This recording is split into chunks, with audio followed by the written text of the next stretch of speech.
یا رب العالمین صل علی طه الامین.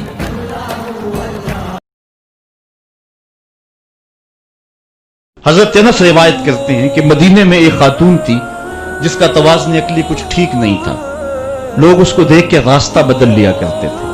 جس کے پاس کھڑی ہو جاتی پھر جان نہیں چھوڑتی تھی. ایک دن وہ حضور کی خدمت میں حاضر ہوتی ہے اور عرض کرتی ہے حضور میں نے آپ سے کوئی بات کرنی ہے. حضور فرمایا کرو. یہاں نہیں کرنی. کہاں کرنی ہے؟ مسجد نبوی سے باہر کھلی جگہ ہے وہاں حضور کو لے گئے. کڑکتی دھوپ، عرب کا ماحول اور اس کی بے مقصد سی باتیں. حضور کان لگا کے اس کی باتیں سن رہے ہیں. یہ حضور کی عادت تھی. جب کوئی گفتگو کرتا جب تک وہ بات مکمل نہ کر لیتا حضور سنتے رہتے. اور اسی طرح حضرت انس کہتے ہیں جب کوئی شخص حضور سے مصافحہ کیا کرتا تھا تو ہاتھ وہ کھینچتا تھا، حضور کبھی ہاتھ نہیں کھینچے. آقا کریم اس انداز سے شفقت فرمایا کرتے تھے. تو اس نے جو گفتگو شروع کی گھنٹے گزر گئے. تو کہتے ہیں جب کئی گھنٹے گفتگو کرتے ہوئے گزر گئے ہمیں بڑا غصہ آ رہا تھا اس عورت پہ، لیکن کہہ کچھ اس لیے نہ سکے کہ ادب اور حیا مانے تھا کہ حضور خود ہی تو غور سے اس کی باتوں کو سن رہے ہیں. تو جب اس نے تھک ہار کے اپنی باتیں مکمل کر کے خود جانے لگی تو ہم حضور کی خدمت میں حاضر ہوئے. سننے والی بات ہے. حضرت انس کہتے ہیں کہ ہم نے عرض کی حضور اس عورت کا توازن عقلی ٹھیک نہیں ہے. پورا مدینہ جانتا ہے جس کے پاس کھڑی ہو جاتی ہے پھر اس کی جان نہیں چھوڑتی. آپ کا وقت قیمتی، بدن نازک، کار نبوت کی اہم ذمہ داریاں اور اس عورت کی بے مقصد سی باتیں تھیں اور اس نے آپ کو کڑکتی دھوپ میں اتنی دیر کھڑا کر کے پریشان کیا.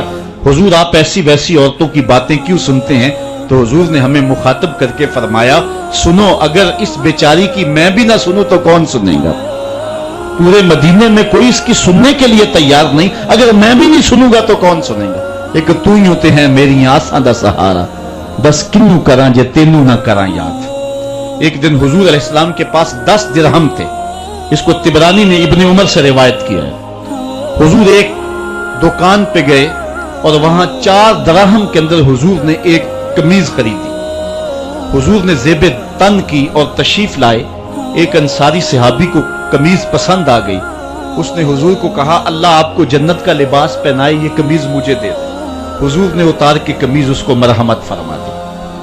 اس کے بعد حضور علیہ السلام پھر دوبارہ گئے اور 4 دراہم کی حضور نے پھر دوبارہ ایک قمیض خریدی.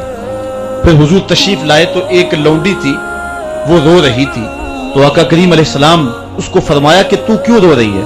اس نے کہا کہ مالک نے مجھے کسی کام کے لیے 2 درہم دے کر کے بھیجا تھا اور وہ درہم مجھ سے گم ہو گئے. میں اس لیے رو رہی ہوں کہ جب خالی ہاتھ جاؤں گی تو میرا مالک مجھے مارے گا. تو حضور علیہ السلام کے پاس 2 درہم بچتے تھے تو آقا کریم نے وہ 2 درہم اس خاتون کو دے دیے.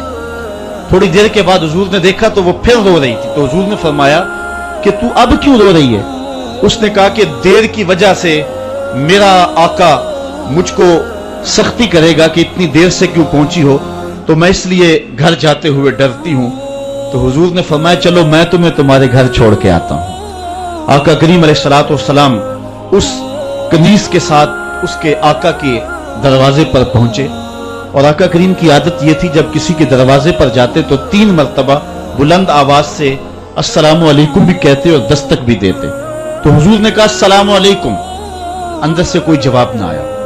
حضور نے پھر دوسری مرتبہ فرمایا السلام علیکم. تو اندر سے پھر جواب نہ آیا. تو تیسری مرتبہ حضور نے پھر کہا السلام علیکم.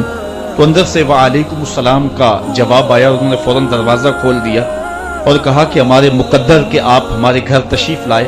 حضور کیسے جو ہے وہ آنا ہوا؟ تو حضور علیہ السلام نے فرمایا پہلے یہ بتاؤ میں نے 3 مرتبہ کہا السلام علیکم، تم نے پہلی 2 مرتبہ جواب نہیں دیا. تو انہوں نے عرض کیا کہ ہم نے قصداً خاموشی اختیار کی اس لالچ میں کہ حضور بار بار ہمیں سلامتی کی دعا دیتے رہیں. السلام علیکم تمہارے اوپر سلامتی ہو، السلام علیکم تمہارے اوپر سلامتی ہو.